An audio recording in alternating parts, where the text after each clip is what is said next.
Good afternoon and good morning, everyone. Thank you for joining us today. My name is Liz Squibb. I'm a senior associate at the Center for the Study of Social Policy. You'll hear us use CSSP throughout the event to describe ourselves. I have the pleasure of directing the CARES initiative. CARES stands for Creating Actionable and Real Solutions, and we're a national initiative focused on creating meaningful anti-racist supports for transition-age youth through policy change.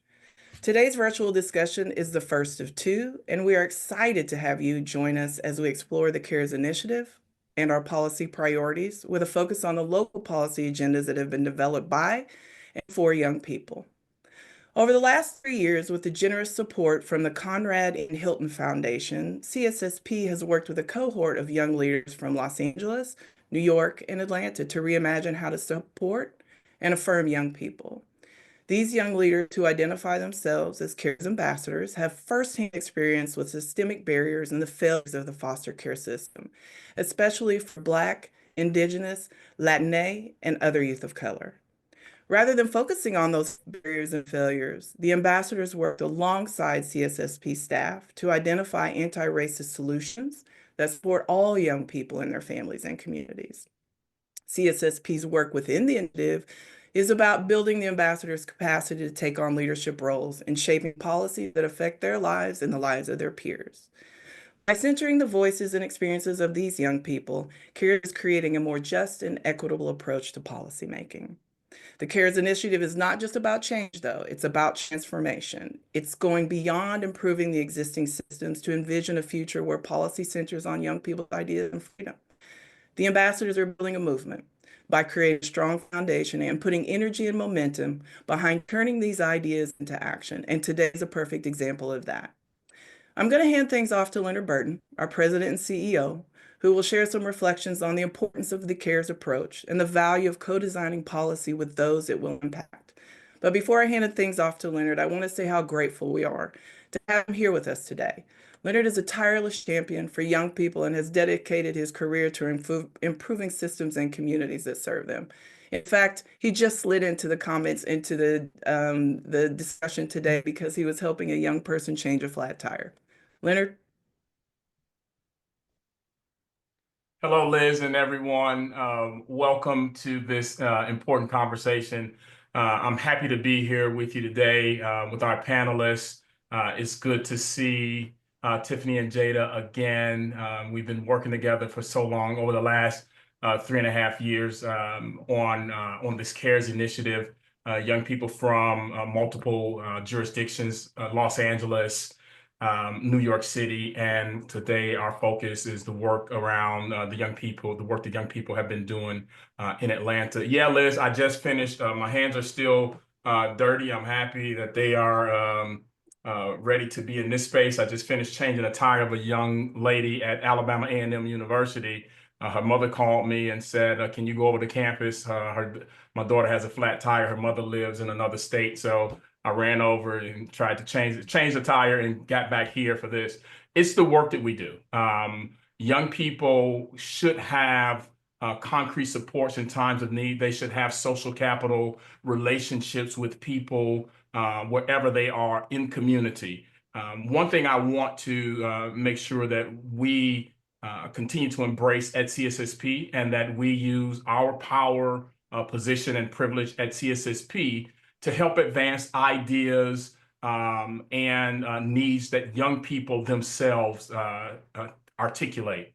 Recognizing that solutions for young people lie with young people themselves. It's not us. It's not the people who sit in these ivory towers. We do some of the work, but the work that we do is only done at with strength and integrity by our engagement and collaboration and work with working with young people side by side. I was there with this initiative, the CARES initiative, from the very beginning. When the Conrad Hilton Foundation were looking at work around racial justice with respect to young people who experience foster care, and with our expertise at CSSP in racial justice, health justice, economic justice, and family autonomy, we were a good fit the stars align with the work that we're doing with and on behalf of the Conrad Hilton Foundation. Young people who've been in foster care understand firsthand. I feel like, I'm perhaps talking to people who know this, but I also don't want to be presumptuous, nor do I want to be patriarchal in my conversation, in the comments that I need to make today. But the young people understand firsthand how systems are designed to surveil, oppress, and ultimately fail young people, especially Black, Indigenous, and Latinx people and other people of color. So they know how it feels when society tells you that the best you can hope for is the bare minimum. And we don't believe that the bare minimum is something that anyone should aspire to. They're not fixated on their problems either. They're fixated on what the promises of their future are and how can people like Liz and the team and Shadi and others at CSSP, how can they help young people actualize their dreams. So to reimagine what care for them looks like, what health justice for them looks like, what well-being for them looks like. What we believe that at CARES is grounded in the belief that young people are at the center of policy making and decisions that concern them and how they respond to opportunities that they seek and the challenges that they confront. We look at our work from an anti-racist approach that starts with listening to young people when they voice what is not working and to identify what they need instead. It is a give-take when we talk about youth-adult partnerships.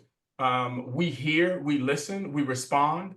Young people also, they hear, they listen, they respond. So it's a collective. We're working together. One side of young people doesn't have more weight than the other side of adult supports. We're working together and trying to have that right calibration so that we can dismantle dysfunctional systems that hold and surveil young people. So a couple things as I go to a close here, as I rush to a close here. CARES bring this voice and ideas and energy to policy change. It's Tiffany, it's Vlad, it's all those other young people across the CARES initiative, these ambassadors who bring their voice, and then they work with our team and say, okay, this is what we're thinking. How then does what we're thinking translate into public policy? So over the next 2 days, we'll be talking about two issues that young people care deeply about around mental health, well-being, and housing. Mental health, well-being, and housing is what we'll be talking about. Together with our CARES team, these ambassadors develop policy solutions that are needed when it comes to mental health and housing in their communities. And I want to really impress upon us that as we talk about young people who are impacted by the foster care system, by the child welfare system, the solutions to their needs don't lie within deep end systems. The solutions rely in communities. At some point in their life, they're not going to be in foster care. And so all of their solutions cannot be solved within a deep end system called child welfare, foster care, etc. The solutions are within community. So we look at an upstream approach. We take an upstream approach. What services, supports are needed in community that young people need so that they can thrive? How do they navigate what the services around mental health in their community? How accessible are they? How affordable are they? Are there affirming mental health services and supports that meet the needs of Atlanta's young people and the young people around the country? So in our conversation with these CARES ambassadors, they consistently voice their desire for better landscape for mental health supports that promote their well-being and ability to pursue the goals that they set for themselves. What they did, they called for universal access to care so that they can easily connect with providers without jumping through hoops, making trade-offs, or worrying about what the cost of the services and what is or isn't covered by their insurance. They describe wanting the choices that they make to be respected, access to a range of services that they identify as helpful, and not something that's on a checklist that a social worker has on their checklist that says, okay, these are what available, or these are the services that are available. I'm not interested in what's available. I'm interested in what's needed for me, is what young people are telling us. And how do we hold systems accountable for responding to their needs? The limitations of systems shouldn't be a burden that young people have to navigate. If there are limitations of the system, then policy should be promulgated, practices should be changed so that they are accountable to the needs of young people, not to the needs of systems actors or players. So I'm looking forward to hearing from all our panelists about what we need in policy to respond to mental health needs of young people, to support them, and to meet their expressed needs. I want to thank you for being with us today in this space and for this conversation. I look forward to continuing to partner with each of you as we move forward with this work. Liz, I'll turn it back over to you. Thank you, Leonard. As always, you bring a breath of fresh air, and your wisdom is always welcome. As you heard from Leonard, we're going to talk about what young people described as their needs in their community. So it's now my pleasure to introduce our panelists. We have an incredible group of experts with us today who will share their perspectives on mental health and well-being. I'm going to ask each of them to introduce themselves, share their roles in the organizations they belong to, and reflect on what mental health and well-being mean to them when thinking about the needs of young people, and more importantly, why it matters. And as they share, I'm going to encourage all of you to do the same in the chat because we want to hear from you. This is a dialogue. This is a conversation. This is a discussion. This isn't a webinar. So let's start with my colleague, Shadi. Shadi, would you introduce yourself, your role, the organization you play with, and reflect on what mental health and well-being mean to you when we're thinking about the needs of young people and why it matters? Sure. Thank you, Liz. Hello, everyone. My name is Shadi Hushiar. I am a senior associate at the Center for the Study of Social Policy. I lead our health justice policy work at the center, and I also support our CARES initiative. So when I think about the needs of young people, I think about actually some of what Leonard said about really having a wide range of supports that promote wellness. So that means everything from kind of the more traditional therapeutic approaches that you might think about, but also things like yoga and mindfulness and cultural practices that are really responsive to the needs of young people. And I think about young people defining well-being for themselves and having agency to choose supports that are right for them. And so with that, and I'll just say what it matters for every aspect of our lives. I can think of, I can't imagine being, able to do my job, being a parent, taking care of day-to-day tasks without being mentally and physically well. So I think it matters for all aspects of life. And with that, I'll pass it to Tiffany. Hi, everyone. I'm Tiffany Cannon. I'm Atlanta Cares Ambassador. I'm also a security analyst. For me, mental health and well-being looks like to me is having access to providers who want to work with transitional age youth. Also, I feel like it matters because in this day and age with other youth that's coming into the system, they're getting younger and younger, and depression is getting worse and worse by the day. And on that note, I will pass it over to Dimple.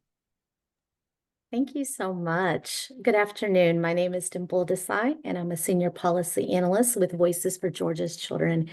We are a nonprofit advocacy organization prioritizing research, policy, and advocacy with the whole child in mind. And that is the recognition that a child's mental health, behavioral health, and social needs are all equally important. And we take a two-generational approach, which means that when you are working with youth, you are also by extension working with other systems that the child engages in, parents and caregivers as well. When I think about the needs of young people and what does the mental health and well-being look like for them, it's a lot of what Leonard and Shadi said, which is I really lean into their expertise, their lived and learned experience of what wellness looks like for them. And I think that is where we need to really lean into and take direction from. Specifically, when we're talking about subpopulations like Black youth mental health or Latinx or foster care, it's really, I think, important to go into those communities in community to understand what it is they're prioritizing. I think meeting this along with really working in systems, whether it's the family or the education or the health system, to be able to be responsive to these identified needs. And why this matters is because they are the experts of what their needs are. And when we center that voice and their priority, that is inherently building in cultural relevancy and the buy-in from youth, because it is their wishes, their expressed desires that we're lifting up. At Voices, we do this work because we believe in empowering young people to come alongside with us and be participants in the community-based research that we're doing. We encourage youth and empower them to sit alongside with us and serve as researchers so that we can do that initial data gathering, as well as the collection of storytelling to be able to then identify what a realistic policy priority might be. And I'm so encouraged today to be a part of this discussion, and even more so that I am joined by the young people here to be able to discuss this with you all today, Tiffany and Jada. So thanks again for the opportunity, and I look forward to this discussion. And with that, I'm going to pass it to Jada. Thank you, Dimple. Hi, I am Jada Brigman. I am ambassador with CARES. When you think about mental health needs for young people, what does mental health and well-being look like? I would say mental health and well-being it's the root of everything. If you're doing well mentally, other aspects of your life will bloom and thrive. Kind of like what Shadi said, when you're doing well mentally, you're able to fully show up and thrive in the other aspects of your life, being a parent, showing up at work. I mean, mental health is everything. And so why does it matter? Because mental health matters. It's real. It's a real epidemic nowadays. And so, yeah, because it matters.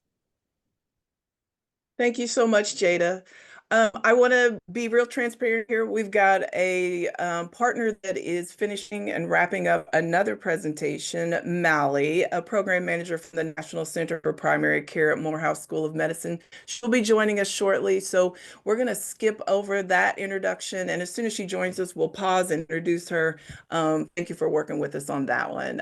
It's hard to be a subject matter expert in this field, as you can tell, so she's being pulled in multiple directions. So as soon as she gets here, we will press pause, introduce her, and let her jump into the conversation.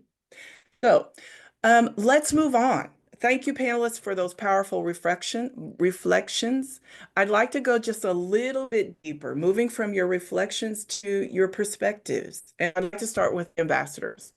When it comes to mental health and well-being, what are the greatest challenges that young people in transition age youth face? Jada, Tiffany, could you take that one?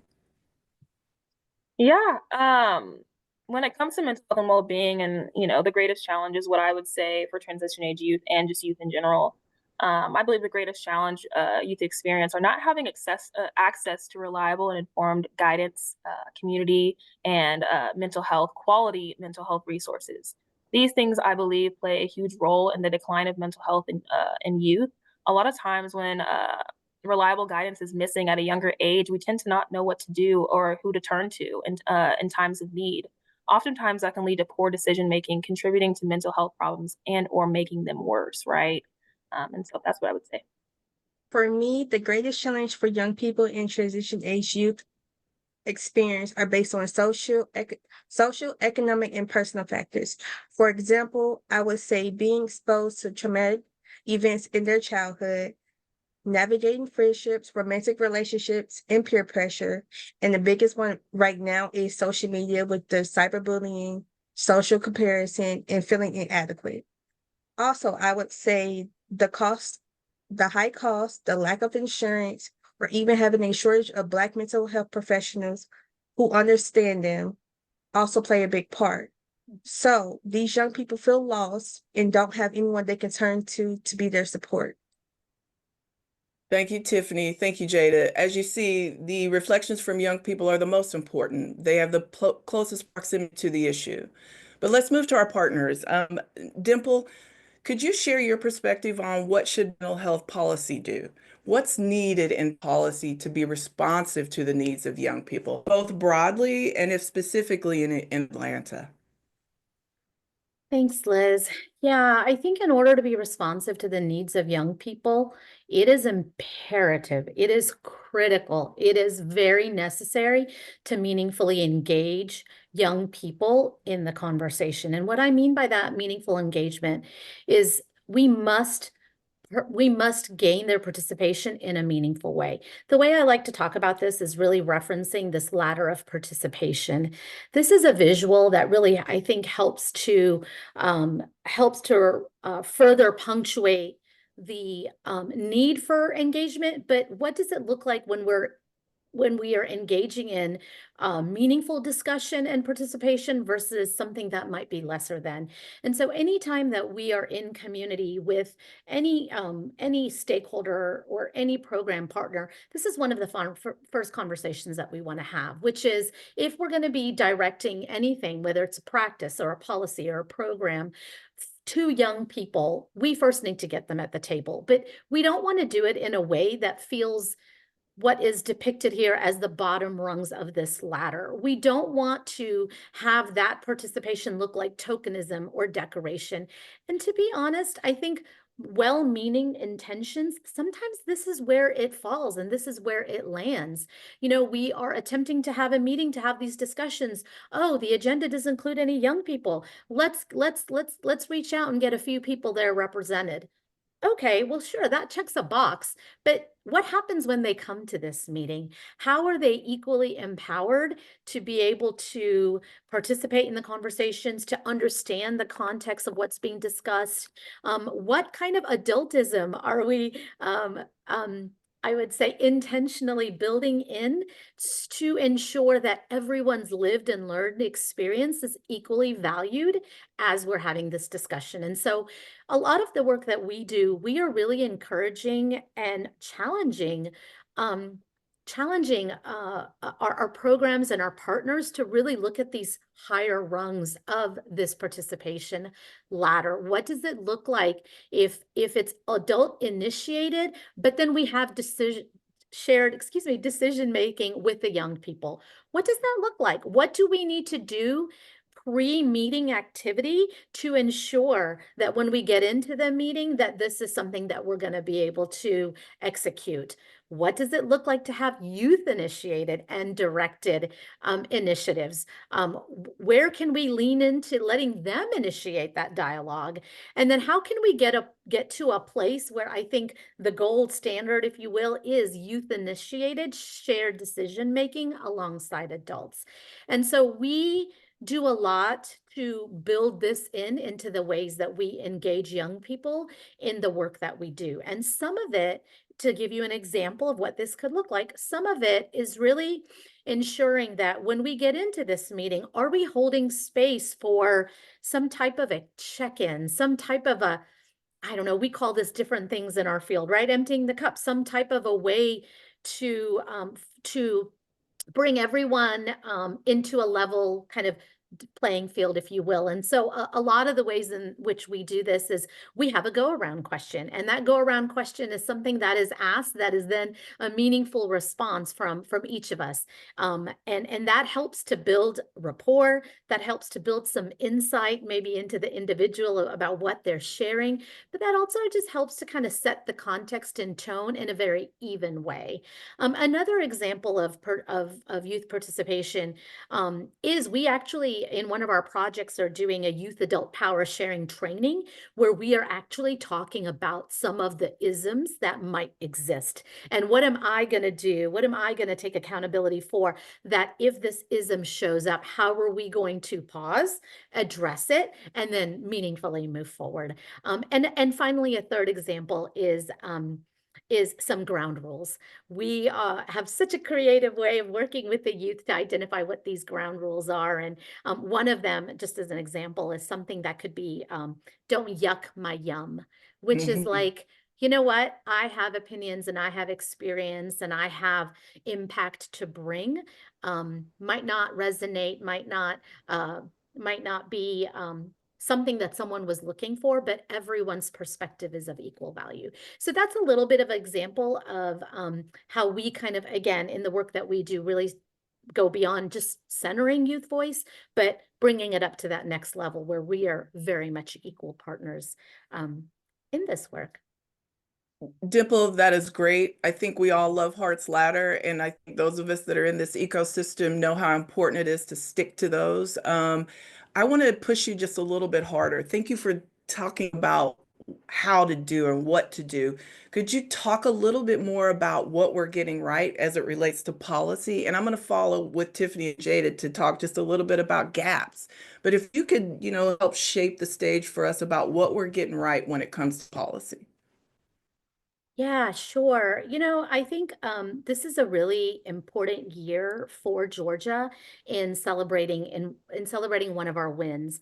I'm not sure how many are familiar that this year in Georgia, we are celebrating 25 years of certified peer specialists, that particular movement. And if you're unfamiliar, this is where we are working with either young people with lived and learned experience and or caregivers with lived and learned experience. And this is where we are putting forward a training that helps them to come into this workforce that is the Certified Peer Specialist, CPSY or CPSP.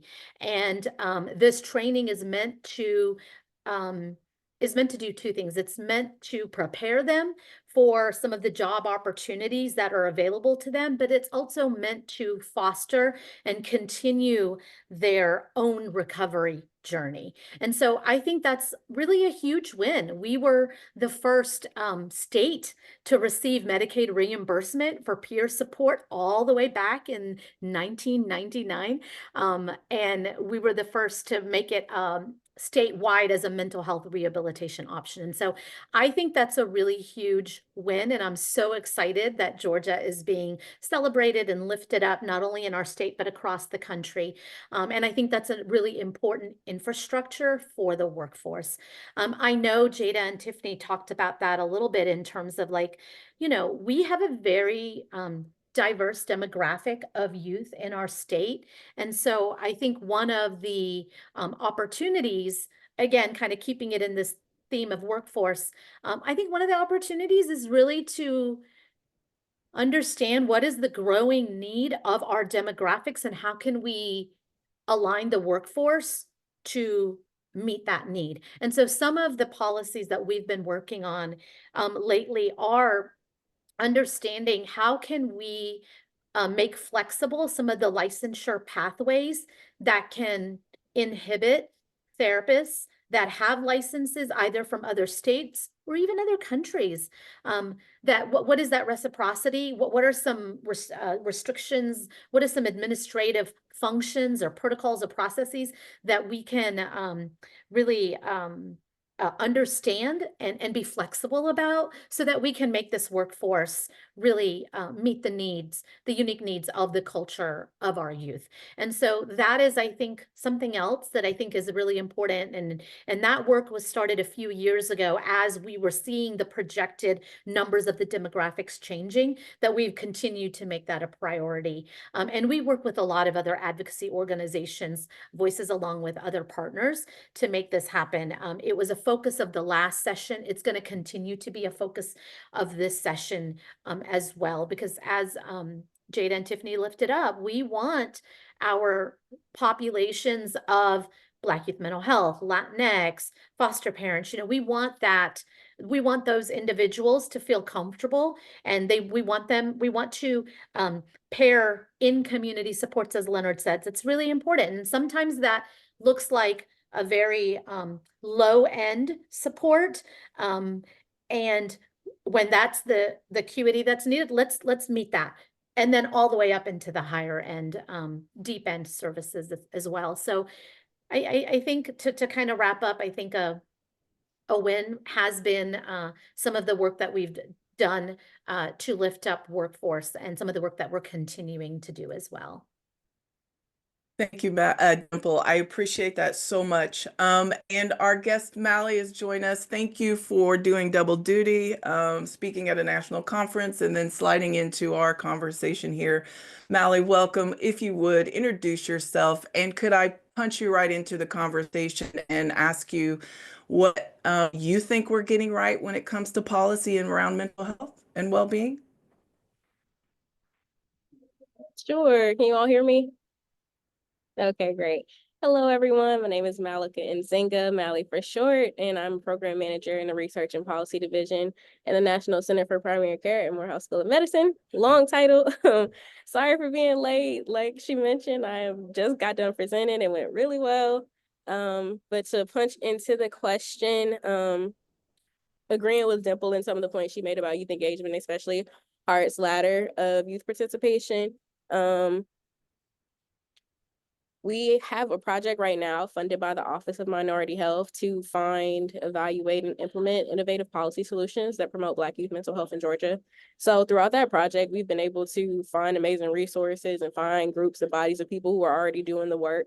One of the things that I'll highlight is one of our implementation sites for that project is the Georgia Department of Behavioral Health and Developmental Disabilities Mental Health Resiliency Clubhouse.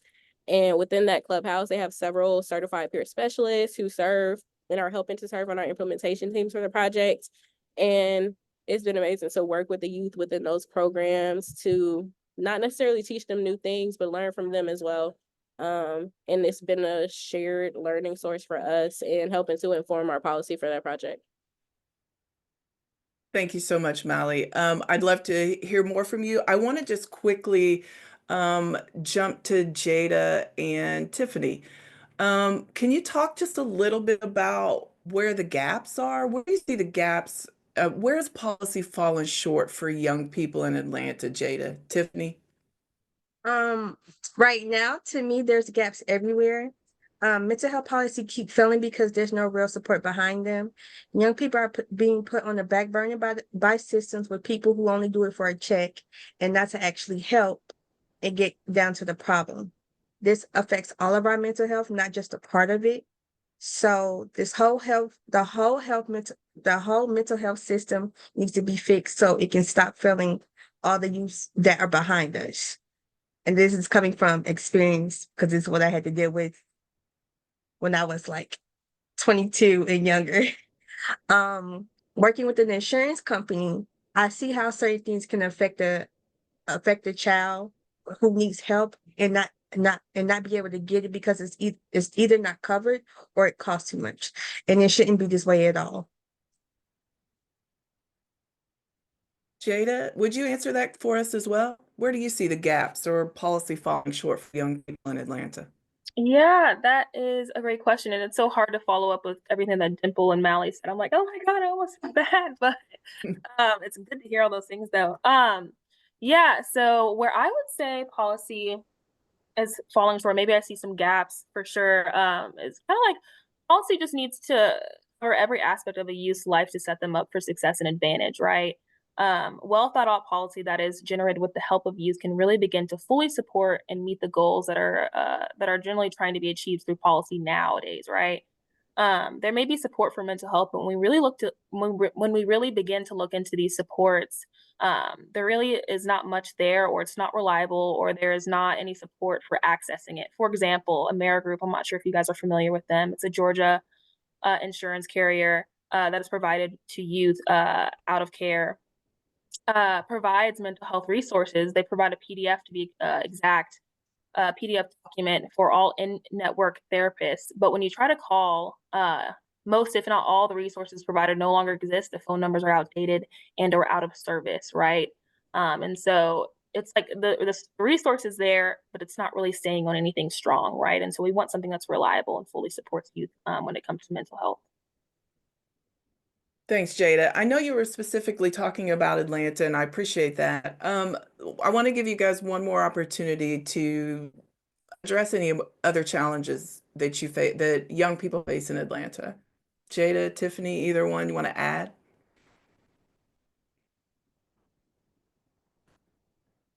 Yeah, I'll go ahead. I would say, like I was kind of saying in my last point, the resources seem to be there, and the supports seem to be there, as you kind of hear Dimple and Mally kind of going on about these amazing resources, right? The barrier for me would be is the accessibility and knowledge of these resources and where to find these resources outside of just knowing somebody, right? We want them to be easily accessible And again, not jumping through hoops, right? Tiffany, And any other ads? Oh, I'm sorry. And I 100% agree with what Jada said. But I also feel like when it comes down to it, especially within the system, caseworkers are overworked. So it's kind of like you're putting these good resources on the back burner because it's just too much to deal with at one time. So in a real world example, like right now, everything is word to mouth from another you to another you to maybe a different caseworker, somebody else caseworker, or even through you guys or through a group home or something. So everything is becoming word to mouth at this point. But I also feel like there should be a bigger search engine than what we have now to where we can see what's actually available and what's not. Thank you, Tiffany. I appreciate these reflections, and I also appreciate your perspectives. And what we were trying to do with just this first 25 minutes or so of this discussion really was to set the table. You know, what are the perspectives of folks from both the partners and the young people who have the closest proximity to the issue? What were their perspectives? What are their reflections? Now we've set the table. I'd love to turn it over to my colleague Shadi, who's going to facilitate a discussion around the actual community agenda, the solutions that the folks in Atlanta and CSSP co-designed to get at the barriers and the challenges that we've been discussing for the last 20 minutes. So Shadi, I'm going to turn it over to you. Thank you. Thank you, Liz, and thank you, Jada and Tiffany and Dimple and Mally for sharing your insights and perspectives around mental health and well-being and opportunities in policy. So I'm actually going to take a few minutes to talk through the policies we at CSSP, together with CARES ambassadors, have lifted up in response to some of the gaps we've talked about this morning that currently exist for young people. And as background, we started our work together with CARES ambassadors over 3 years ago, really talking about what matters to young people when it comes to policy. So just broader policy conversations and the kinds of supports they want to see in their own communities. And through that process, we identified a few key areas of policy that were important for young people and where we saw clear gaps. And one of those was, in fact, mental health and well-being. And so that was our starting place. So together, we created a national policy agenda with recommendations to specifically address the mental health and well-being needs of young people. So I'm going to spend just a couple of minutes talking about the national agenda. And in it specifically, when it came to mental health, we had a recommendation that was really around making sure that we have a mental health and well-being guarantee in the form of a comprehensive health insurance program. And that program really is meant to integrate mental and behavioral health into care as part of kind of critical care, right? And it's available and entirely free for young people. And it's a guarantee. And the guarantee had a couple of key components, which I'll just lift up quickly. The first was that mental health services and supports have to be available in spaces where young people spend time, like schools and university, colleges, youth centers, and provided by a diverse workforce, including their peers. And we've heard quite a bit about the value of peers in this conversation today. The second is really to ensure that we have LGBTQ plus affirming mental health care services and supports that promote healthy identity development and meet the needs of young people. We often see that LGBTQ young people don't have access to safe, affirming supports. And so we really believe that access is critical. And then the third is to ensure that young people have access to a range of supports. And we've also talked about that today, that are focused on broader wellness and healing. And I see a lot of comments too coming in about the importance of supporting broader well-being. And so we'll talk a little bit more about that. That'll also be reflected in our Atlanta community agenda. So with that, I'm going to now turn it over to Jada to talk a little bit about the process we use to go from this broader national agenda to one that's specifically focused around the needs of young people in Atlanta when it comes to mental health and well-being. Thank you, Shadi. And please, if I forget to hit any points that need to be hit, please fill in for me. Yeah, so kind of how we were able to narrow it down from a national agenda down to an Atlanta agenda was we kind of had a conversation in a gathering in December when we were in Washington, D.C. We had all of our ambassadors from Atlanta get together, and we got to choose what we wanted to raise up here in Atlanta, and that was mental health. That's what stuck out to all of us. And so that was our priority. We co-designed an agenda with CSSP and the ambassadors to kind of create this agenda that fully supported and fully expressed the needs and the gaps that we are seeing in policy when it comes to mental health. So we refine that again with CSSP till we got to a place that we felt comfortable with our agenda. We were able to share that with stakeholders and others for their input. And so, yeah, Shadi, did I miss anything that you want to add No, in? that was great. Thank you. Thanks, Jada. So that process took us many months, but I think it was a really great collaborative effort, and it really lifted up very specific needs for young people in Atlanta. And so we'll highlight what that looked like on the next slide. So together with Jada and Tiffany and other CARES ambassadors, we identified 5 recommendations around mental health and well-being. There are some that parallel our national agenda because they're just issues that are going to be universal for young people, and there are others that were very specific for them. So our first recommendation was really around ensuring access to high quality mental health supports and services, irrespective of coverage.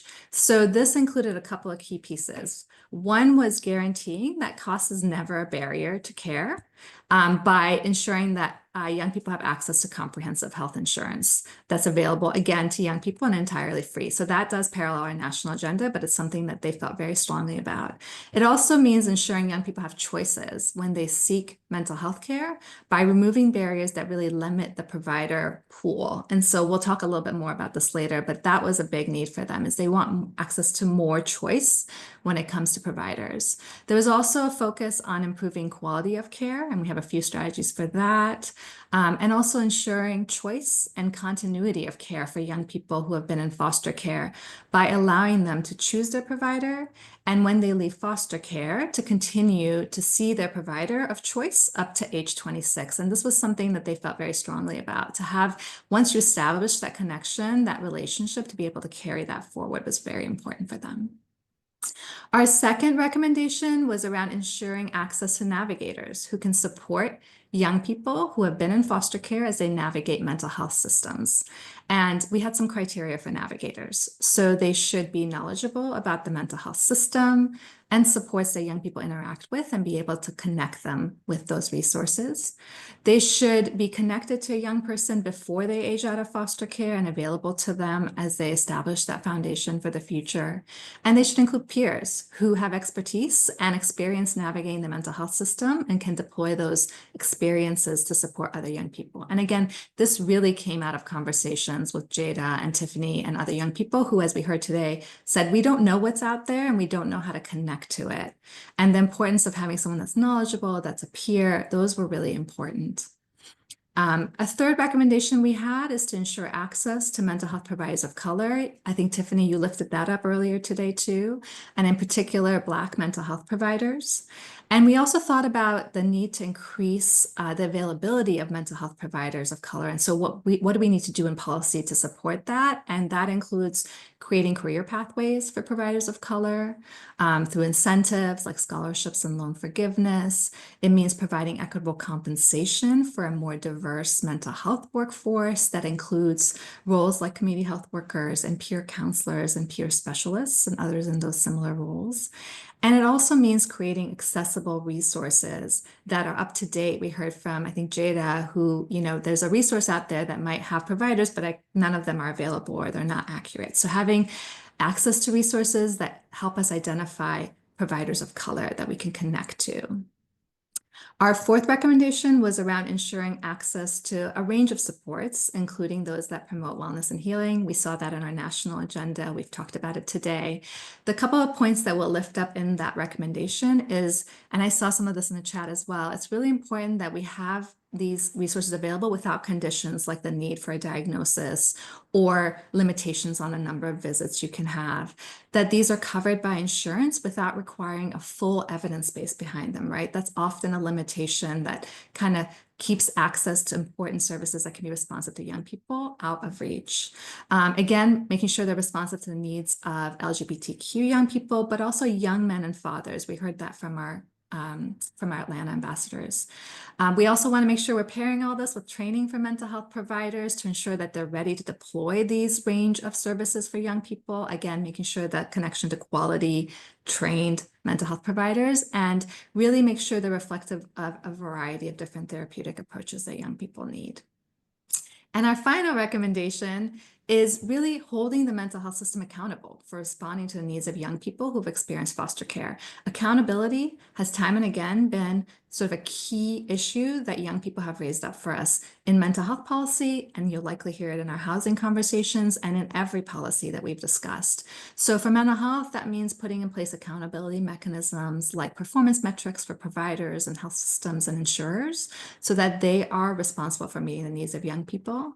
It means creating opportunities for young people to be involved in deciding what accountability looks like, right? The metrics, the data analysis, the looking at the evaluation, the monitoring, and providing some transparency for young people when it comes to their medical records. This was a specific piece that young people lifted up, that often they'll have diagnoses that aren't accurate in their records or treatment information. They might not be able to access it or request corrections or updates, and they should just have readily available access to their records once they age out of foster care. So that was a very important piece.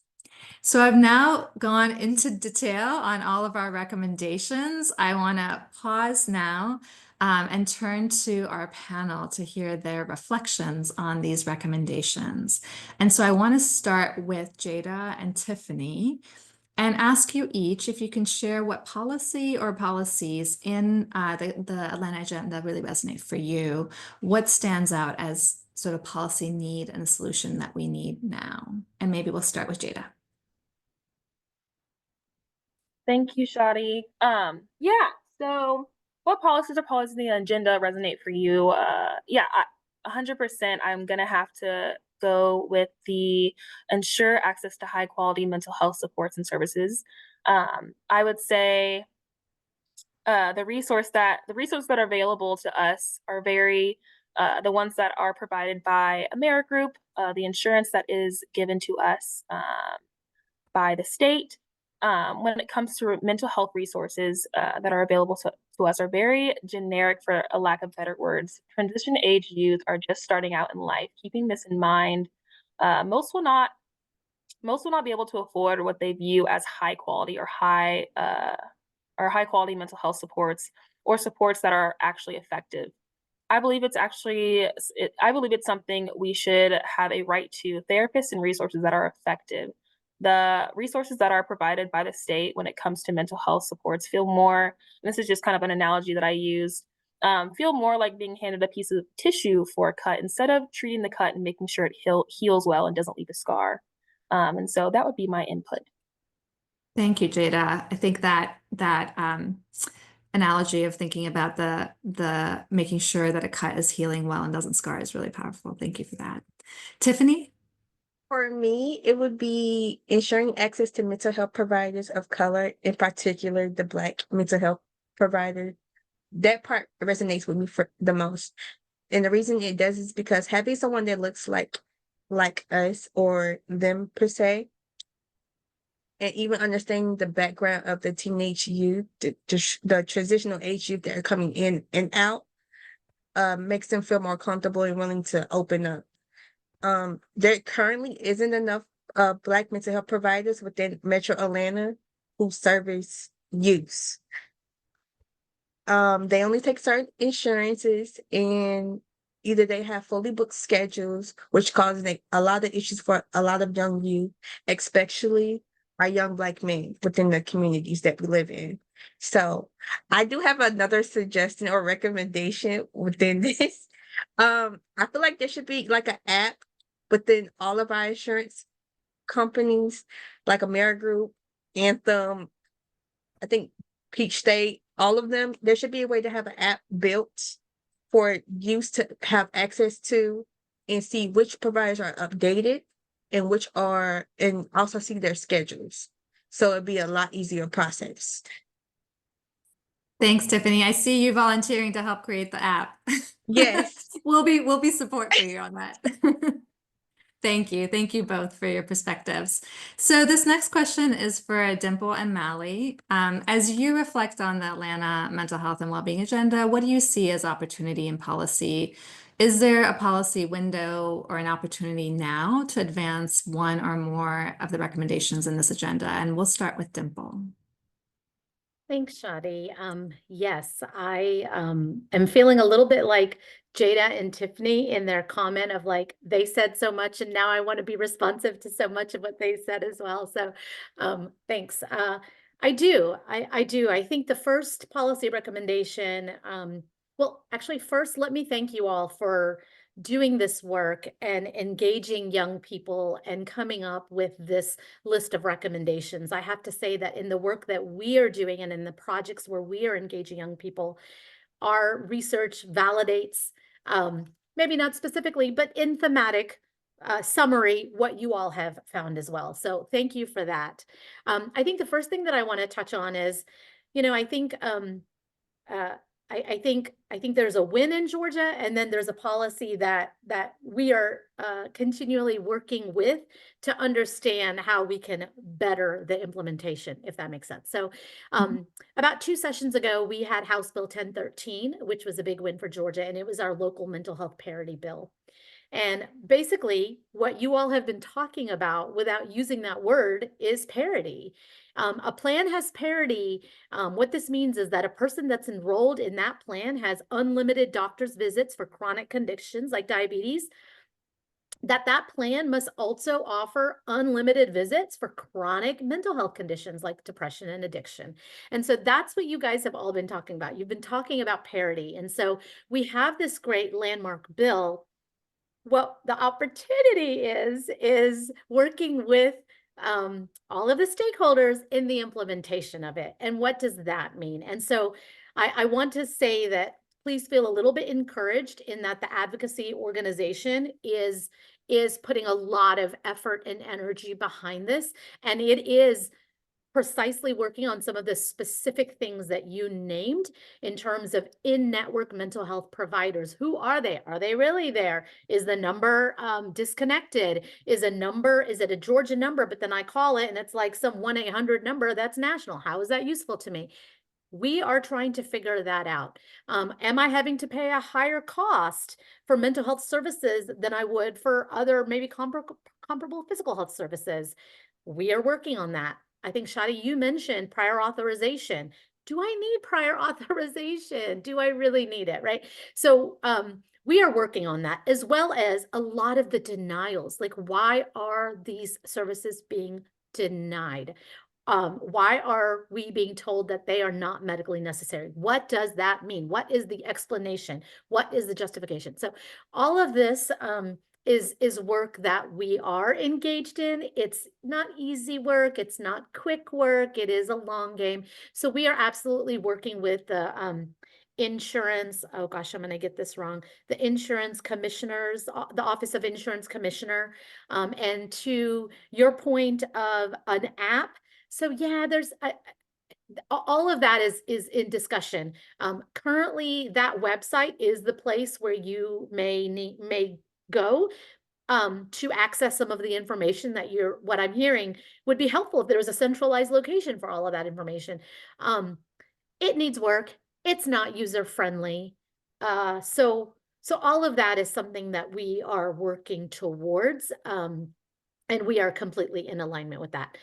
The other things that I'll lift up in terms of your recommendations is kind of going back to some of the workforce comments that I've made. I think that the fact that we have a CPSY and CPSP workforce a strategy, I think can lend itself to a lot of the other recommendations that I see here in terms of. Dimple, can you just, for the audience, just clarify CPS? Certified C and CPS. I'm so sorry. Yes, thank you. Certified peer support specialist, and that could be either a youth, which is where the CPSY comes from, or a parent, which is where the CPSP comes from. Thank you. Yeah, and I think that strategy can lend itself to kind of understanding what would it look like if we applied this to working with youth in those that are engaged in the foster care system, right? We know that these programs have had positive support. I think I did see a comment in the chat, you know, is there an example of a program that's had some positive support? So one I can share with you is we have a lot of school-based initiatives happening in our state.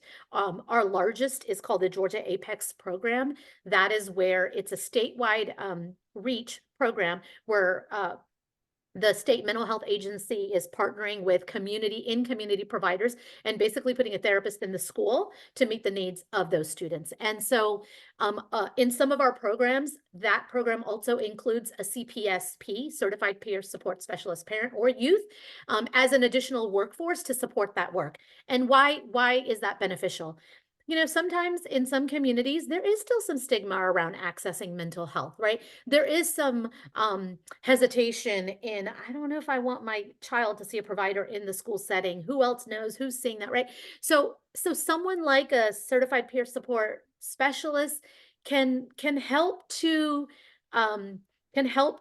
address some of the stigma, can help normalize some of, like, it's okay, you know, that if your child needs a little bit more support, it's okay. And how nice that we can provide that support in the school building, already recognizing so many of the barriers to access to services, right? Transportation, parents taking time off of work, all of that. And so that is a program utilizing this workforce that I think is a really good combo. And then finally, I think the other thing that I'll lift up is I think one of my fellow panelists did also mention, you know, this need for not only in community supports that are in that prevention, early intervention arena, but as well as you know, making sure that that workforce really is reflective of the needs of the children, right? So here, what I want to lift up is some of the some of the workforce pipeline programs. And so we do have a few pilots happening in our state where we are working with you know, a younger cohort of young people. Maybe they're in college based on the pilot, or maybe they're even in high school. And we're already talking to them about different professional opportunities that can look like someone that is providing universal support, and you don't need a license, right? You don't even have to be on a pathway for license. What does that capacity building look like versus all the way up to a licensed clinician doing some of that deep end service work? And we are for sure working on loan forgiveness programs to help facilitate this, as well as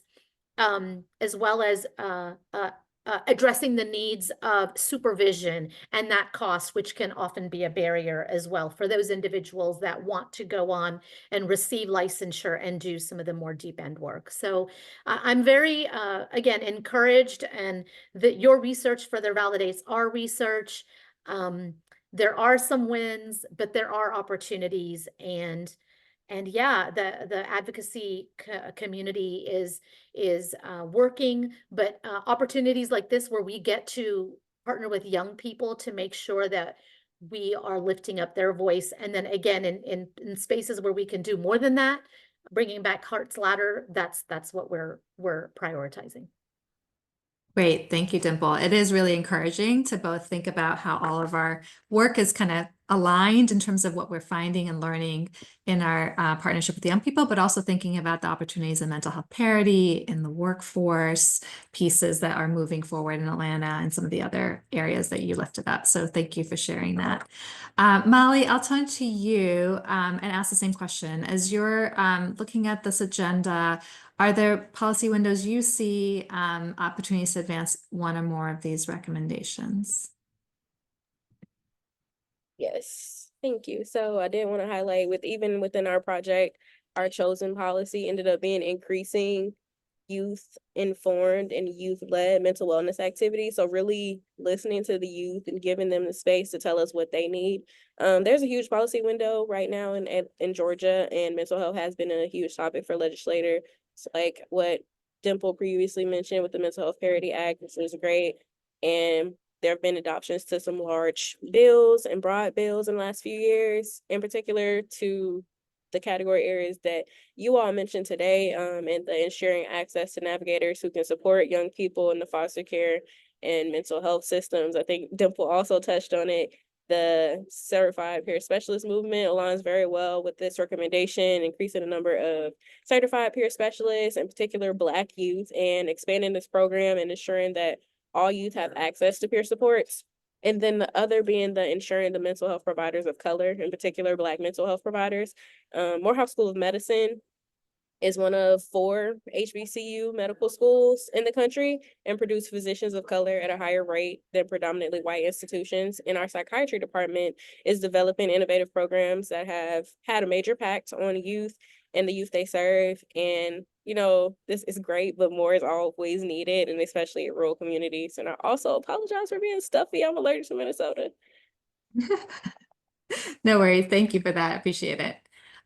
So I think my last question, I think it's connected, is when we think about making the case for these types of policies, for these types of investments, clearly there's already work happening. Clearly we have some buy-in from policymakers, but what do you think is needed for policymakers in Georgia to really take up this kind of youth-driven mental health agenda? How do we make the case? What more do we need to do, or how do we really mobilize around it?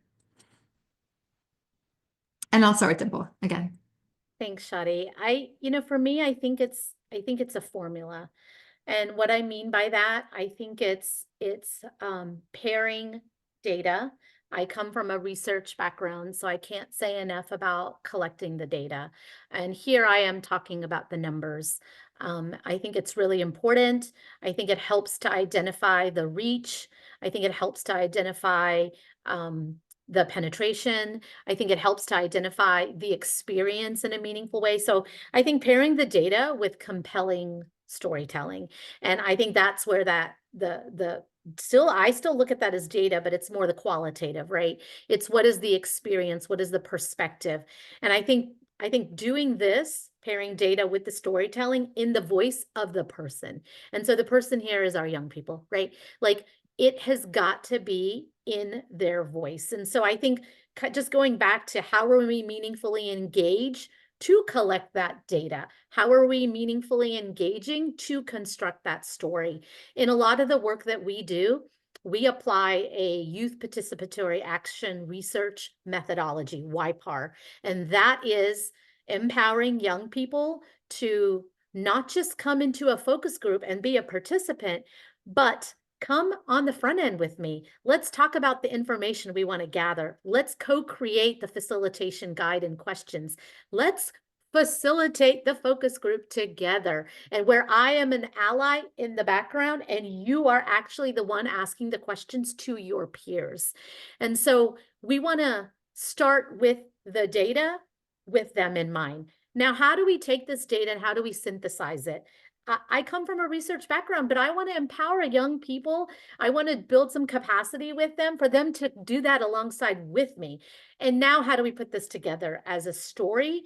And again, I think in this era of mass information, to be honest, they are much better at that storytelling than we are, not only in the way that it's told, but in the way that it's visualized, in the way that you can pull it together, leveraging some of this technology information that I honestly don't know very much about. So I think that equals this collective impact. Like, I think that's where you get to this really impactful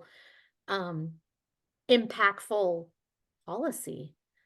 And you know that it's already aligned because of all the front end work that you did in that meaningful engagement and partnering with the youth. So I think that's what it is for me. That's a very conceptual answer. If I can give it like a more specific, like action oriented answer, I think it has to do with pilot programs. We do a lot of that. You know, we again, partner with a community, recognizing that the community is the expert. They have assets and strengths.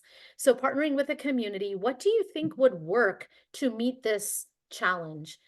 What would that pilot look like? And so I think a lot of our work starts as pilot work, if you will, where we can really understand and test what is working for whom under what condition, and then are able to, from there, through some sense making, understand and identify what is the policy opportunity here. And sometimes it's a small P. It's just like at a practice level or a program level or a community level or a district level. And sometimes it's a bigger P. But I think all of those stepping stones get to a place of better policy alignment, and just greater buy-in for it. Thank you, Dimple. Mally, I'll ask you the same question. What do you think we need to do to make this case for policymakers to invest in an agenda like this for young people? Thank you. So definitely ditto to everything that Dimple mentioned. I'll also just add in advocacy. Policymakers need to know what is working and what is not working, and they need to hear that from the youth. And their voices need to be amplified in those decisions and have the loudest seat at the table. Great, thank you. So I'm going to take a minute here and turn to the audience who's joined us to take some questions, and then we'll go back for some reflections from our panel. So looking at some of the questions that are coming in, I have a couple that are specifically around peer support. One question is, do you know how accessible peer support services are, and which ones are available to youth in child welfare and juvenile justice systems? So I think a specific interest in those that are targeted to young people who are in systems, and any examples to share of how peer support has been successful in increasing engagement in mental health and general well-being for young people. Dimple, do you want to take that? Yeah, yeah. So I think the example is the school-based example that I gave. I think that is that's a really important one, and certainly I think a win in terms of that implementation. The question related to what does this look like in child welfare and juvenile justice. You know, we had a pilot program that we did down in Savannah, Georgia, where we were trying to understand what is the nuance of applying a CPS workforce with this particular population. And, you know, it's not a copy paste, I can tell you that. I think, you know, in behavioral health, you've got a certain set of context and challenges that you're trying to meet. And I think that looks really different when you're talking about youth engaged with juvenile justice. And I think one of the biggest differences that we've been able to identify, and we're still unpacking the learnings from this project and kind of synthesizing our recommendations, but something we learned early on is a nuance that is really meaningful is that in juvenile justice, oftentimes these youth are coming to you because they are mandated, right? They are court mandated. And so, you know, what does that look like when you are working with a youth that doesn't necessarily want to be paired with a CPS, certified peer support specialist youth? And so, you know, what rapport building or what education and or what orientation is needed to get that buy-in, right? So there's a lot to learn in that space. I don't have an answer at this point. I think it's an important question, and we are doing some exploratory research to understand that. So I will say that. I think there might have been a comment about CPS, certified peer support, and so I'll just kind of respond to what I think this question is, and if I've misunderstood the question, please re-ask it. But I think there was also something about, you know, this idea of working with this workforce can bring some challenges as well, because these are individuals that are in their own recovery. And this work is not in any way meant to disturb that or impede that, right? And so something that Georgia has initiated recently is a community of practice.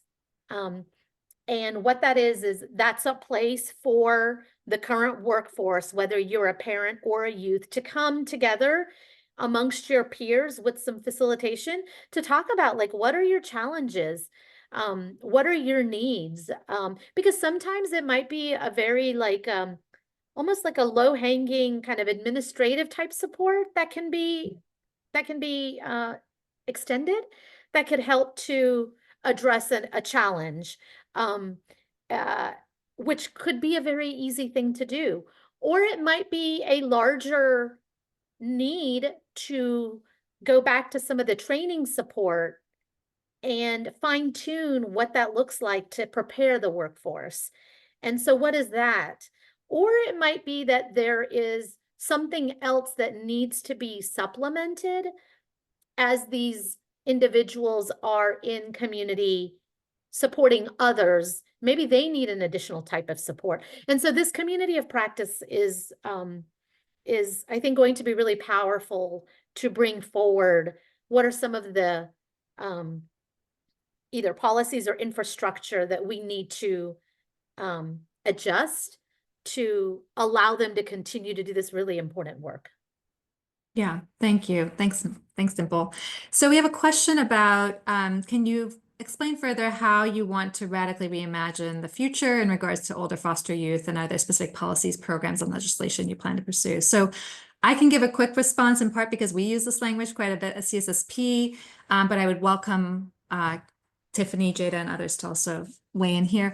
When we talk about radically reimagining, we're talking about starting not from our existing policies and structures and systems, but from the place of thinking about what we want. What do we want in our lives, in our communities, when it comes to, in this case, our mental health and well-being? So we start with a frame of like, what is it that we want for ourselves and for our futures, and asking young people that question, and keeping that, again, outside of the existing structures and limitations and constraints that we have in our current systems.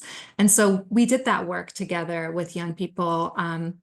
Maybe we can put a link into our national policy agenda where you can look at a range of policies that CARES ambassadors really identified as areas for all older youth. And I think we were very intentional about not limiting this to young people who would experience care, but really thinking about them as young people who were transitioning to adulthood, and what are the things that they needed. So they talked about things like childcare, about economic security, about the workforce and things that they needed to see in terms of protections and other supports in the workforce, about housing, about mental health, about navigators broader than mental health, but across systems to really help support them as they were transitioning to adulthood. So that radical reimagining was the process that we used to really create a national agenda for young people with specific policy recommendations. So I would say take a look at that, but that's really the starting point for all of our work, is we first understand history, where we come from, where our policies are coming from, where the racist roots are of most of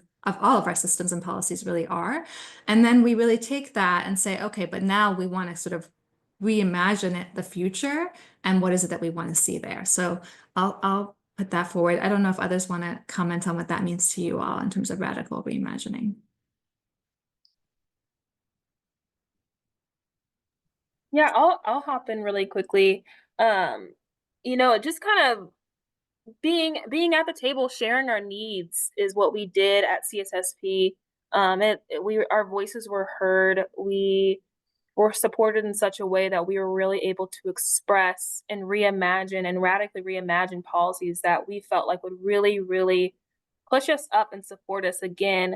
We want to come out of care, or just the youth in general, and come into adult life at an advantage, and not a disadvantage. And so we really did reimagine policies that would put us at an advantage, a huge advantage, and set us up for success mentally, physically, economically, socially, all the things, right? And so that's what we did.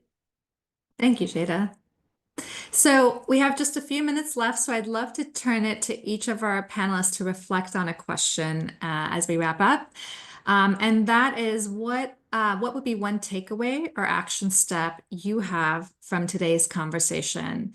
And I'd love to start with Mally. Thank you. So I would say the one takeaway or action step is one that I continuously say is amplify youth voice. So giving them the loudest seat at the table about issues that are pertaining to them and related to them, and making them feel comfortable through listening. You know, sometimes we get in spaces where everyone wants to talk, but sometimes we're just there to listen and really receive what they need and not always have a response back to what they need. And I think that, you know, even through our project as well, I think Jada just touched on something that was really important, which is youth knowing what they need and being able to articulate it. And that radically and reimagining really just makes me think of our project in the context of we sometimes overcomplicate things that are way simpler to youth, and they make their needs very clear and have ideas and opportunities that would, you know, blow our minds in a way. And that's really something that we've really leaned into, is allowing them to feel comfortable in those spaces to speak up. Thank you, Mally. Let's go to Jada. Yeah, so a takeaway and maybe an action step that I took away from today's conversation, all of it was so amazing. It was amazing listening to Mally and Dimple. My goodness, I got so much good information. A takeaway would just be, you know, definitely taking a strong look at current policies and making sure that they are covering all the bases in a way that isn't leaving gaps for young people to fall through, right? And so that youth who are transitioning out of care, and just youth in general, are not leaving at a disadvantage, but at an advantage, like I was saying before. And so some real strong action steps to completely, you know, kind of almost hold youth where there are no gaps, there's no water seeping through, I think is an action step for me and something that I really want to raise up. Thank you, Jada. Let's go to Dimple. Thanks. I think for me, I'm it it was all so good. I'm trying to synthesize it all and make it a succinct response. And I think for me, it's like what's coming up in this moment for me, what's rising to the top is this need for something around like the power of information. Like you guys all talked about information and I talked about information in varying ways. But so like, how are we collecting it? How are we compiling it? How are we synthesizing it? Where are we putting it? Who then has access to it? And I think that what's coming up for me in terms of information, it's like this idea of, you know, making sure, yes, that we are centering youth voice in all of it, but like if it's not collected in a meaningful way and it's not housed where it needs to be accessible, right? Like you guys talked about information on insurance. Well, where is it? How do I get it? And then, you know, you talked about information on what are the services. And so I think for me, it's like this power of information and like just the basic, I think it feels basic, but like, are we collecting it in a way that's meaningful? Where are we putting it then? Are we ensuring that it's accessible to the young people? And so I think for me, a takeaway is to continue to have that lens of making sure that we are intentional about collecting it, packaging it, and then putting it in a space that it can really be accessed and utilized. So I think that's my in the moment response. I think that's what's coming up for me. Thanks, Dimple. And Tiffany?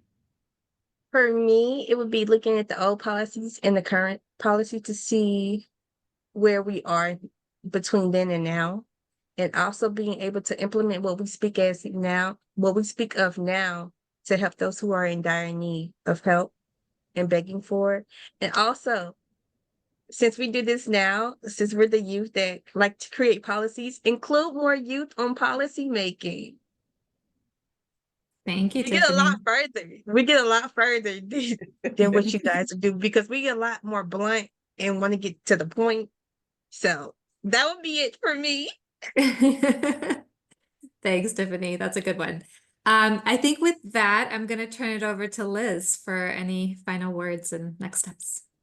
Thank you, Shadi, and a special thank you to our panelists for their thoughtful responses. It never gets any better than just what Tiffany said.